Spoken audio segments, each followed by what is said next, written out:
स्थानीय तहको निर्वाचनका लागि आइतबारबाट उम्मेदवारी दर्ता सुरु। ठूला दलले सोमबार मात्र उम्मेदवारी दर्ता गराउने। आगामी वैशाख 30 गते हुने स्थानीय तहको निर्वाचनका लागि आइतबारबाट उम्मेदवारी दर्ता सुरु भएको छ। उम्मेदवारी प्रत्येक स्थानीय तहमा रहेका निर्वाचन अधिकृतको कार्यालयमा दर्ता गर्न सकिनेछ। आयोगले वैशाख 11 गते आइतबार बिहान 10 बजेदेखि 5 बजेसम्म र 12 गते सोमबार बिहान 10 बजेदेखि साँझ 5 बजेसम्म मनोनयन दर्ताको समय निर्धारण गरेको छ। विगतको स्थानीय तहको निर्वाचनमा उम्मेदवारको मनोनयन दर्ताको कार्यक्रम एक दिन रहेको भए पनि एक दिनमा मनोनयन दर्ता गर्दा उम्मेदवार, राजनीतिक दल, निर्वाचन अधिकृतको कार्यालय समेतलाई कार्यचाप धान्न कठिन भएको देखिएकाले यसपटक 2 दिन समय निर्धारण गरेको आयोगको भनाइ छ। मनोनयन दर्तालाई व्यवस्थित र शान्तिपूर्ण ढंगले सम्पन्न गर्न गराउन निर्वाचन आयोगले मुख्य निर्वाचन अधिकृत र निर्वाचन अधिकृतको कार्यालय तथा सम्बद्ध सबैलाई अपील गरेको छ। 13 गते उम्मेदवारको विरोधमा उजुरी दिने, 14 र 15 गते मनोनयन पत्र र उजुरी जाँचबुझ गरी 16 गते अन्तिम नामावली प्रकाशन हुनेछ। 17 गते आयोगले उम्मेदवारलाई चुनाव चिन्ह दिने तालिका छ। स्थानीय तह निर्वाचन ऐन अनुसार उम्मेदवारी दर्ता गर्ने दिनसम्म 21 वर्ष उमेर पूरा भएको व्यक्ति जुनसुकै पदमा उम्मेदवार हुन पाउने व्यवस्था छ। उम्मेदवार हुन नेपाली नागरिक हुनुपर्ने र सम्बन्धित स्थानीय तह वा सम्बन्धित वडाको मतदाता नामावलीमा नाम समावेश भएको हुनुपर्ने निर्वाचन आयोगले जनाएको छ। सरकारी सेवामा कार्यरत, निर्वाचन कसुरमा संलग्न भएर सजाय भोगेको 2 वर्ष नकाटेको, नैतिक पतन देखिने फौजदारी कसुर वा जन्मकैद हुने सजायमा अन्तिम फैसलाबाट सजाय पाएको व्यक्तिहरू उम्मेदवार हुन पाउँदैनन्।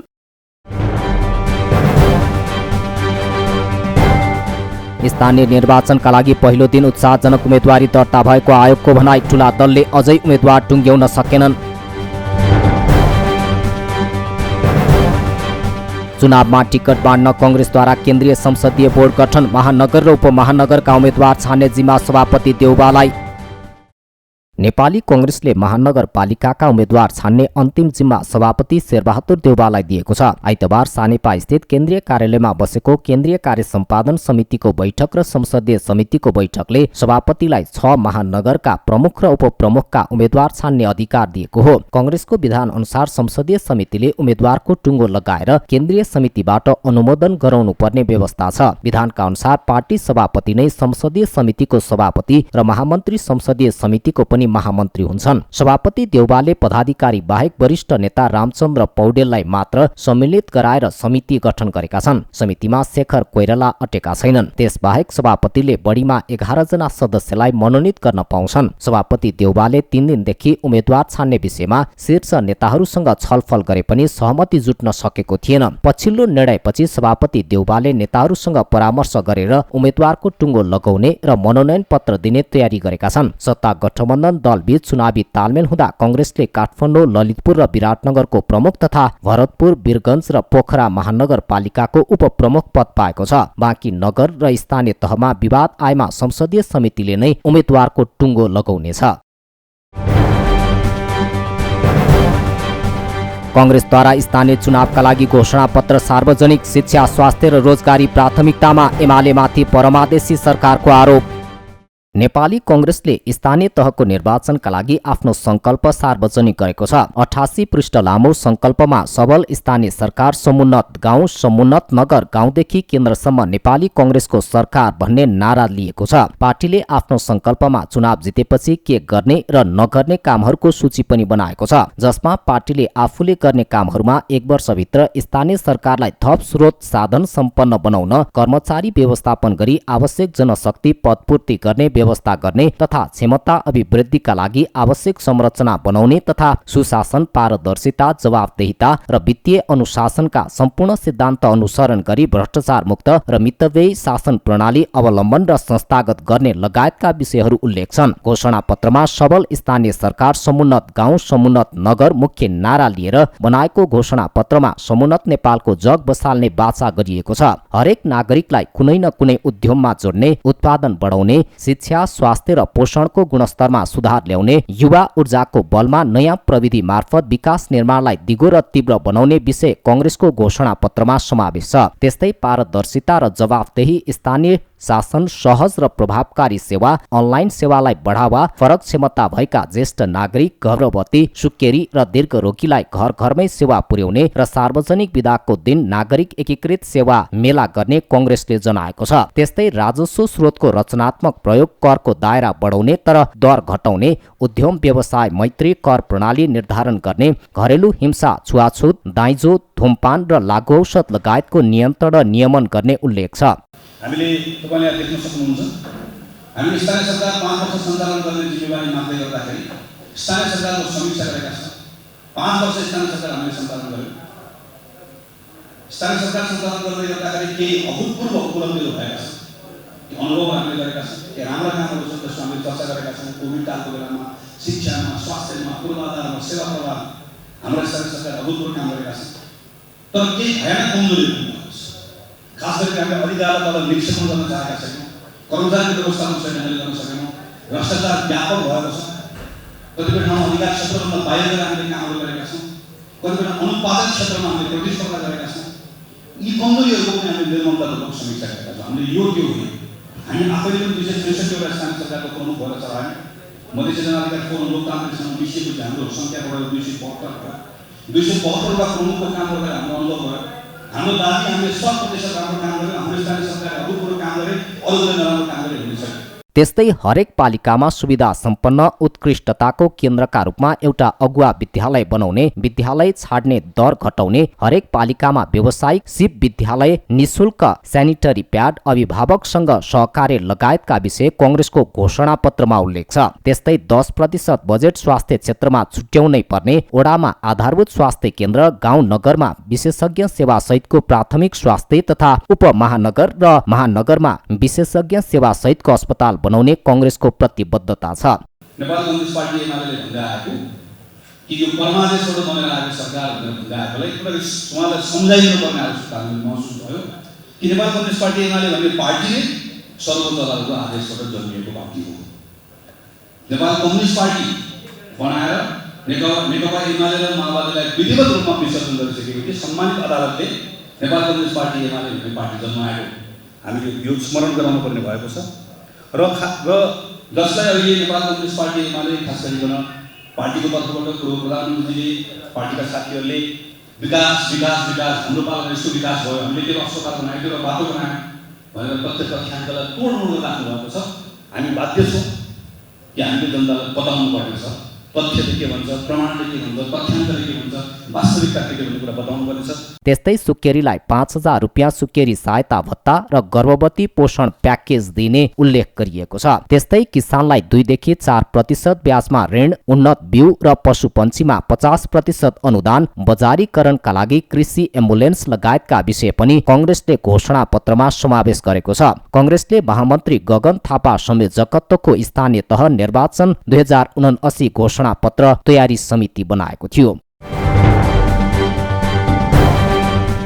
जसपाद्वारा स्थानीय निर्वाचनको घोषणा पत्र सार्वजनिक, स्थानीय तहलाई भ्रष्टाचार मुक्त बनाउने प्रतिबद्धता।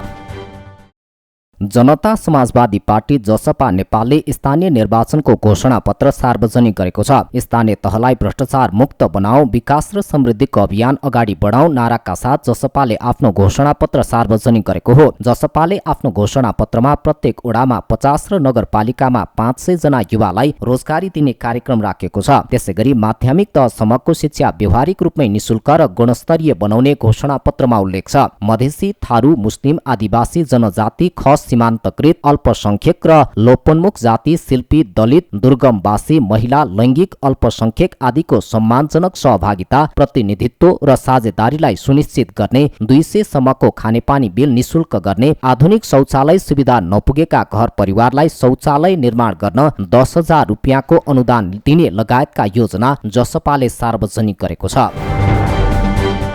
जनता समाजवादी पार्टी जसपाका संघीय परिषद अध्यक्ष डाक्टर बाबुराम भट्टराईले स्थानीय तह निर्वाचन मार्फत लोकतन्त्रलाई सही अर्थमा जनताको घर दैलोमा पुर्याउनु आफ्नो पार्टीको मुख्य ध्येय भएको बताएका छन्। घोषणा पत्र सार्वजनिक समारोहलाई सम्बोधन गर्दै उनले स्थानीय तहलाई टोल-टोलसम्म जनताको सहभागितामा सञ्चालन गर्ने बताए। लोकतन्त्रलाई समावेशी, समानुपातिक र सहभागितामूलक बनाउन आफ्नो पार्टीको प्रयास रहने अध्यक्ष भट्टराईको भनाइ छ। सार्वजनिक शिक्षालाई निजी शिक्षा भन्दा उन्नत बनाउन बनाउने, सामाजिक सुरक्षा भत्ता घर घरसम्म पुर्याउने, पालिकाहरूले भू उपयोग योजना बनाएर मात्र बस्ती बनाउन सक्ने लगायतका योजनाहरू पार्टीको घोषणापत्रमा रहेको उनले जानकारी दिए। र हाम्रो यो घोषणापत्रमा जुन 2 खण्ड तपाईले देख्न सक्नुहुन्छ, पहिलो खण्डमा हाम्रो वैचारिक राजनीतिक रूपमा हामी के अर्थमा फरक छौं, परम्परागत एउटा पुँजीवाद पक्षधर पार्टीहरू र साम्यवाद पक्षधर दलहरूले लामो समय जुन शासन चलाएका छन् त्यसले देशमा जुन खालको विकृति विसङ्गति आएको छ,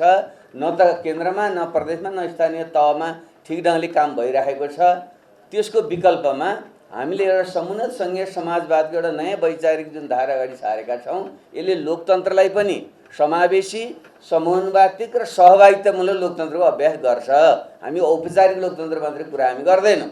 त्यस अर्थमा यो तलसम्म लोकतन्त्र अभ्यास हामीले चाहिँ यसलाई चाहिँ सही अर्थमा गर्छौँ र हाम्रा बुँदाहरूमा तपाईँले हेर्नुभयो भने हामीले जनतासँग कसरी जोड्ने, सुशासन र हामीले यो सदाचारका जुन हामीले कुराहरू गरेका छौँ, मुख्य विषय जुन बुँदा मध्येमा हाम्रो छ नीतिको, त्यसमा हामीले जनतासँग नै जोडेर टोलसम्म हामीले जनताकै सहभागितामा स्थानीय तहलाई सञ्चालन गर्ने।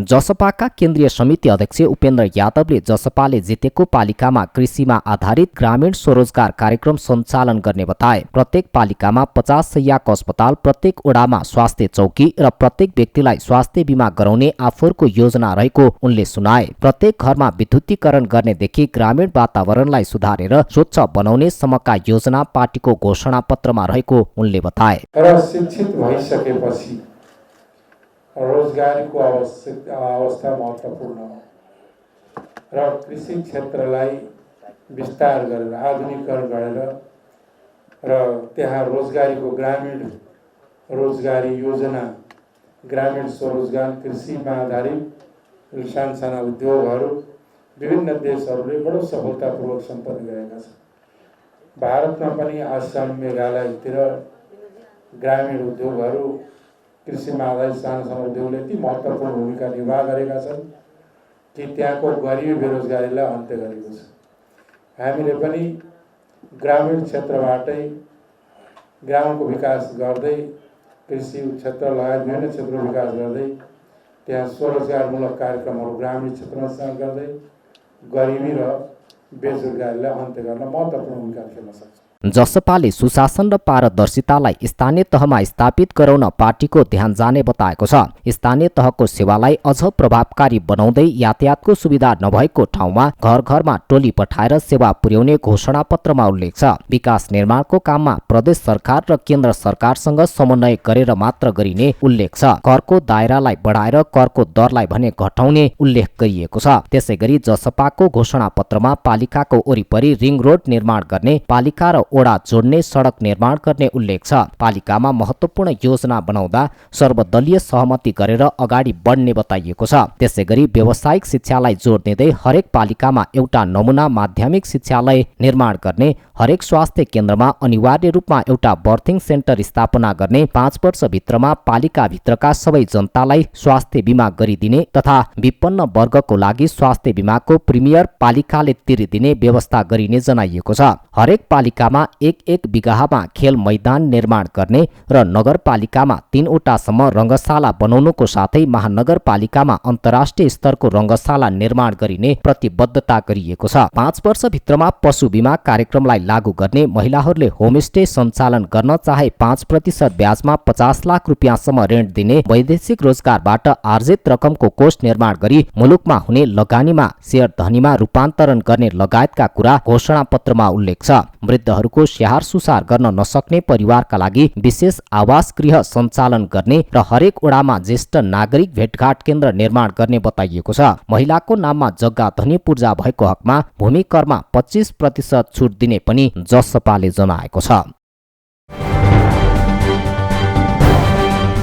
महानगरमा नयाँ मतपत्र छाप्ने निर्णयप्रति प्रतिपक्ष एमालेको आपत्ति, सत्तारूढ गठबन्धनका दलको योजनामा काम गरेको आरोप। प्रमुख प्रतिपक्षी दल नेकपा एमाले महानगरमा नयाँ मतपत्र छाप्ने निर्वाचन आयोगको तयारीप्रति आपत्ति जनाएको छ। भक्तपुरका 4 नगरपालिका र 6वटा महानगरपालिकामा मतपत्रको अलगै डिजाइन गर्ने भनी सार्वजनिक निर्णयप्रति एमाले आपत्ति जनाएको हो। सत्तारूढ गठबन्धनका दलको योजनामा निर्वाचन आयोगले यस्तो तयारी गरेको एमालेको आरोप छ। अन्य पालिकाहरूको भन्दा भिन्न प्रकृतिको यस्तो मतपत्र सरासर गठबन्धनका दलहरूलाई मात्र फाइदा पुग्ने आशय प्रेरित रहेको एमालेको भनाइ छ। निर्वाचन सुरु भइसकेपछि निर्वाचनको नियम परिवर्तन गर्न, मतपत्रको डिजाइन परिवर्तन गर्ने जस्ता काम आयोगले गर्न नमिल्ने एमालेले जनाएको छ। कसैको दबाव प्रभावमा नपरी मतपत्र छपाईमा मुलुकभर जुन तरिका अपनाइएको छ त्यही तरिकाले मिलाउन पनि एमालेले आग्रह गरेको छ। र काठमाडौँ उपत्यकामा आइतबारबाट मेलम्ची खाने पानी घर घरमा वितरण। 10 महिनापछि उपत्यकावासीले पुनः पाए मेलम्चीको पानी। काठमाडौँ उपत्यकामा मेलम्ची खानेपानी पुनः वितरण सुरु भएको छ। आइतबार काठमाडौँमा खानेपानी मन्त्री उमाकान्त चौधरीले एक कार्यक्रमका बीच मेलम्ची खानेपानीको पुनः वितरण सुरु गरेका हुन्। मेलम्ची खानेपानी 2077 साल चैत दोस्रो हप्तादेखि काठमाडौँ उपत्यकामा वितरण सुरु गरेको भए पनि 2078 साल असार 1 गते मेलम्ची नदीमा आएको बाढी पहिरोले खानेपानी आयोजनाको संरचनामा क्षति पुगेपछि खानेपानी वितरण बन्द भएको थियो। मेलम्ची खानेपानीको पुनः वितरण सुरु सँगै अब प्रतिदिन 17 करोड लिटर खानेपानी उपत्यकामा वितरण गरिने खानेपानी मन्त्रालयले जनाएको छ। खानेपानी पुनः वितरण कार्यक्रमको उद्घाटन गर्दै खानेपानी मन्त्री उमाकान्त चौधरीले मेलम्ची खानेपानी आयोजनाको दीर्घकालीन सञ्चालनका लागि एसियाली विकास बैंकले मेलम्चीमा आएको बाढी र पहिरोको क्षतिको विवरण र त्यसको कारण र स्थायी समस्या समाधानका उपायका लागि अध्ययन गरेकाले प्रतिवेदन तयार भएपछि आवश्यक कार्य योजना बनाई कार्यान्वयन गरिने बताए। उनले वर्षायाममा मेलम्ची नदीमा बाढी आएमा पूर्व सूचना दिनको लागि अर्ली एलर्ट मेसिन जडान गरिएको बताए। मन्त्री चौधरीले मेलम्चीको पानी उपत्यकामा वितरण गर्ने प्रणालीलाई व्यवस्थापन गर्नको लागि मन्त्रालयमा सचिवको संयोजकत्वमा कोअर्डिनेसन कमिटी गठन गरेको उल्लेख गरे। उनले वर्षायाममा मेलम्चीको पानीको विकल्पका रूपमा बागमती नदीको पानी शुद्धिकरण गरी ल्याउने प्रक्रिया अगाडि बढाइएको पनि जानकारी दिए। मेलम्ची खानेपानी योजनाको दीर्घकालीन सञ्चालनको लागि एसियाली विकास बैंकले मेलम्चीमा आएको बाढी र पहिरोको क्षतिको विवरण र त्यसको कारण र स्थायी समस्या समाधानका उपायको लागि जलाधार संरक्षण गर्ने विषयमा अध्ययन गरिसकेको छ। अब प्रतिवेदन प्राप्त भएपछि चाँडै आवश्यक कार्ययोजना बनाई कार्यान्वयन गरिनेछ। वर्षायाममा मेलम्ची नदीमा बाढी आएमा पूर्व सूचना दिनका लागि अर्ली एलर्ट मेसिन जडान गरिएको जानकारी गराउँदछु, जसले गर्दा मेलम्ची नदीमा बाढी आएमा सतर्क रहन र सम्भावित जोखिमलाई न्यून गर्न सकिने विश्वास लिएको छु। मेलम्चीको पानी उपत्यकामा वितरण गर्ने प्रणालीलाई चुस्त र दुरुस्तको साथै व्यवस्थापन गर्नका लागि मन्त्रालयमा सचिवकै संयोजकमा कोअर्डिनेसन कमिटी गठन गरेको छु भने अन्य थुप्रै कमिटी हामीले गठन गरिसकेका छौं। मन्त्री चौधरीले प्रमुख प्रतिपक्ष दल नेकपा एमालेका अध्यक्ष केपी शर्मा ओलीलाई मेलम्चीको पानी पिउन आग्रह गरेका छन्। ओलीले वर्तमान सरकारले कुनै हालतमा मेलम्चीको पानी काठमाडौँ उपत्यकामा ल्याउन सक्दैन भनेर सार्वजनिक अभिव्यक्ति दिएको प्रति लक्षित गर्दै उनले ओलीलाई मेलम्चीको पानी शुद्ध छ कि अशुद्ध छ अनुभव लिनको लागि पिउन आग्रह गरेका हुन्। केही महिना अघि मात्र वर्तमान सरकारले कुनै हालतमा मेलम्चीको पानी ल्याउन सक्दैन भनेर सार्वजनिक अभिव्यक्ति दिनुहुने पूर्व प्रधानमन्त्री तथा प्रमुख प्रतिपक्षी दलका नेता केपी शर्मा ओलीज्यू जस्तो जिम्मेवार व्यक्तिले शुक्रबार मात्र फेरि मेलम्चीको पानी कुनै हालतमा काठमाडौँमा नआउने र आए पनि मेलम्चीको टनेलबाट बाढी मात्र आउने, पानी आउँदैन भनेर कपोकल्पित भ्रामक झुट र असत्य सूचना प्रवाह गर्नुभएको छ। म आज पूर्व प्रधानमन्त्री ओलीज्यूलाई सुन्दरी जलमा रहेको ट्रिटमेन्ट प्लान्टबाट शुद्ध गरी काठमाडौँवासीको घर घरमा जोडिएको पाइपबाट आएको मेलम्चीको पानी पिउन आग्रह गर्न चाहन्छु। मन्त्री चौधरीले खानेपानीको नाममा राजनीति नगर्न प्रमुख प्रतिपक्ष दललाई आग्रह समेत गरेका छन्। मन्त्री चौधरीले वर्षाको पानी सङ्कलन, जलाधार संरक्षण गरी पानीको मूल फुटाउ अभियान र पानीको गुणस्तर परीक्षण अभियान सञ्चालन गर्नको लागि मन्त्रालयले कार्ययोजना तयार गरी अगाडि बढ्ने नीति लिएको स्पष्ट पारे। नेपाल प्रहरीको लागु औषध नियन्त्रण ब्युरोले अवैध लागु औषध 7 किलो सेतो हेरोइन सहित पक्राउ परेका 2 विदेशी नागरिकलाई सार्वजनिक गरेको छ। ब्युरोले आइतबार पत्रकार सम्मेलन गर्दै अवैध लागु औषध 7 किलो सेतो हेरोइन सहित पक्राउ परेका विदेशी नागरिकलाई सार्वजनिक गरेको हो। गत वैशाख 3 गते त्रिभुवन अन्तर्राष्ट्रिय विमानस्थलमा अफ्रिकाको जोहान्सबर्गबाट दोहा हुँदै काठमाडौँ आएकी वर्ष 35 की जेम्बियन नागरिक कपुतुला अविस्रागलाई पक्राउ गरी सार्वजनिक गरेको हो। निजले ल्याएको सुटकेसभित्र फ्लस बटम बनाएर लुकाएर ल्याएको अवस्थामा 7 किलोग्राम लागु औषध सेतो हेरोइन प्रहरीले बरामद गरेको थियो। त्यस्तै उक्त लागु औषध लिन आएकी केही फाङ मिजोराम ठेगाना भएकी वर्ष 35 की भारतीय नागरिक लाल्नु नुपुईलाई पनि पक्राउ गरी सार्वजनिक गरेको छ। लागु औषध कारोबारमा संलग्न दुवै महिलालाई लागु औषध नियन्त्रण ऐन 2033 बमोजिम लागु औषध सेतो हेरोइन मुद्दामा म्याद थप गरी अनुसन्धान भइरहेको प्रहरी परीक्षक जीवन कुमार श्रेष्ठले बताए। उनीहरूको साथबाट बरामद 7 केजी सेतो हेरोइनको अन्दाजी बजार मूल्य 14 करोड रहेको प्रहरीको भनाइ छ। 7 केजी हेरोइन चाहिँ जाम्बियन नागरिक यो कपुतुला भन्नेको साथबाट बोकी ल्याएको सुटकेसमा हामीले फेला पार्न सक्यौँ र अनुसन्धानकै क्रममा हामीले 1 हप्ता लगायौँ र यो बिचमा अर्को एकजना थप भारतीय एजेन्ट पनि पक्राउ गर्न सफल भएका छौँ। निजको नाम चाहिँ यो नाल्पुन्नी छ। यो चाहिँ जस हामीले अहिले परीक्षण पनि गर्न पठाएको अवस्था थियो। हिरोइन भनेर भनेको अवस्था छ 7 केजी। यो हिरोइन चाहिँ विगतमा जति पनि हामीले पक्राउ गऱ्यौँ सबैभन्दा बढी परिणामको यो यसपालिको परिणाम हो। प्रहरी उपरीक्षक श्रेष्ठले हुलाकबाट आउने गरेका सामानहरूमा समेत लागु औषध भित्रन सक्ने भन्दै अनुसन्धानलाई तीव्रता दिएको बताए। उनले त्यसै क्रममा गत वर्षको फागुन 11 गते हुलाकका कार्यालय दिल्ली बजार काठमाडौँ EMS शाखामा बेलायतबाट पठाएको कार्टुन बक्समा 4.418 केजी तौल बराबरको साना चकलेटहरू रहेको र चकलेटमा गाँजा तथा चरेसहरू पाइएको र त्यसको बरामद गरी कन्ट्रोल डेलिभरी गर्ने क्रममा पर्साका 22 वर्षीय राजशेखर गुप्ता पक्राउ गरिएको बताए। उनी सँगैको अनुसन्धानमा जर्मनबाट पठाएको अर्को कार्टुन बक्स फेला परेको र त्यसमा 500 वटा नाम नखुलेको एम्फेटामिन ट्याब्लेट्स फेला परेको बताए। निजलाई पूर्वपक्षका लागि थुनामा राखिएको समेत प्रहरी उपरीक्षक श्रेष्ठले जानकारी दिए।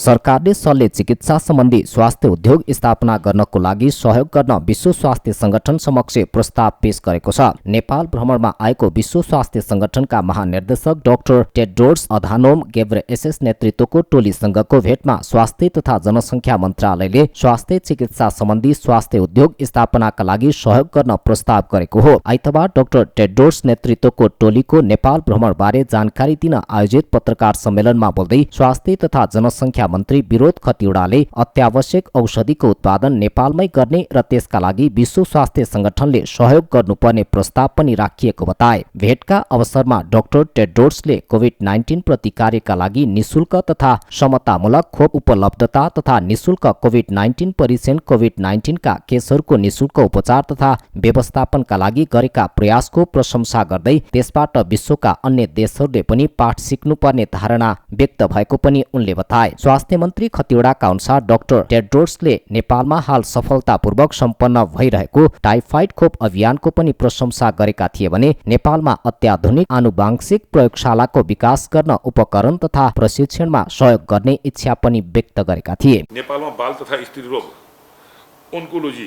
केन्द्रित मातृ तथा बाल स्वास्थ्य सहकार्य केन्द्रको स्थापना, कीटजन्य रोगको तालिम तथा अनुसन्धान केन्द्रलाई विश्व स्वास्थ्य संगठनको दक्षिण पूर्वी एसियाली क्षेत्रीय केन्द्रका रूपमा विकास गर्न, अत्यावश्यक औषधि उत्पादन गर्न र शल्यक्रिया सम्बन्धी स्वास्थ्य उद्योग स्थापना गर्न तथा नेपाली विज्ञहरूलाई अवसर तथा क्षमता विकासका लागि विश्व स्वास्थ्य संगठनबाट मद्दतको लागि प्रस्ताव गरिएको छ। डाक्टर टेड्रोसले नेपालको कोभिड-19 प्रतिकार्यका लागि निशुल्क र समतामूलक खोप उपलब्धता तथा वितरण, निशुल्क कोभिड-19 परीक्षण, कोभिड-19 का केसहरूको निशुल्क उपचार तथा व्यवस्थापनका लागि गरेको प्रयासहरूको प्रशंसा गर्दै विश्वका अन्य देशहरूले नेपालबाट पाठ सिक्नुपर्ने बताउनुभयो। भ्रमण टोलीमा रहेका विश्व स्वास्थ्य संगठन दक्षिण पूर्वी एसियाका क्षेत्रीय निर्देशक डाक्टर पुनम क्षेत्रपाल सिंहले नेपालले स्वास्थ्य क्षेत्रमा छुट्याएको बजेट दक्षिण पूर्वी एसियाली देशहरू मध्येमा धेरै नै भएको भन्दै खुशी व्यक्त गरेको स्वास्थ्य तथा जनसङ्ख्या मन्त्रालयले जनाएको छ। मन्त्री खतिवडाको भेटमा डाक्टर सिंहले स्वास्थ्य उपचार लागत कम गर्न, सस्तो औषधि खरिद गर्न र उत्पादनको वातावरण बनाउन जोड गर्न नेपाल सरकारलाई आग्रह गरेको पनि जानकारी दिए। नेपालको टाइफाइड खोपलाई नियमित खोप कार्यक्रममा समावेश गर्ने दक्षिण पूर्वी एसियाको पहिलो देश भएकोमा नसर्ने रोगहरूको सम्बोधन गर्ने बहुक्षेत्रीय कार्ययोजनाको अनुमोदन गरेकोमा र सरकारको प्रतिबद्धता रहेकोमा र सेफर इनिसिएटिभको शुभारम्भ गरेकोमा नेपाललाई बधाई दिनुभएको छ। डाक्टर सिंहले नेपालमा स्वास्थ्य क्षेत्रका लागि छुट्याइएको तथा खर्च गरेको बजेट जुन कुल बजेटको अनुपातमा यस दक्षिण पूर्वी एसिया क्षेत्रका देशहरू मध्येकै धेरै रहेको कुराबाट आफू प्रभावित भएको बताउनुभयो। उहाँले जेनेरिक औषधि र यसको प्रयोगको बारेमा बताउँदै र स्वास्थ्य उपचार लागत कम गर्न सस्तो औषधि खरिद, उत्पादनको वातावरण बनाउनेमा जोड दिनुपर्ने धारणा व्यक्त गर्नुभएको छ। डाक्टर टेड्रोस नेतृत्वको टोलीले यही वैशाख 8 गतेदेखि 10 गतेसम्म 3 दिने नेपाल भ्रमण सम्पन्न गरेको थियो। मन्त्री खतिवडाले सो टोलीको नेपाल भ्रमण फलदायी रहेको उल्लेख गरे।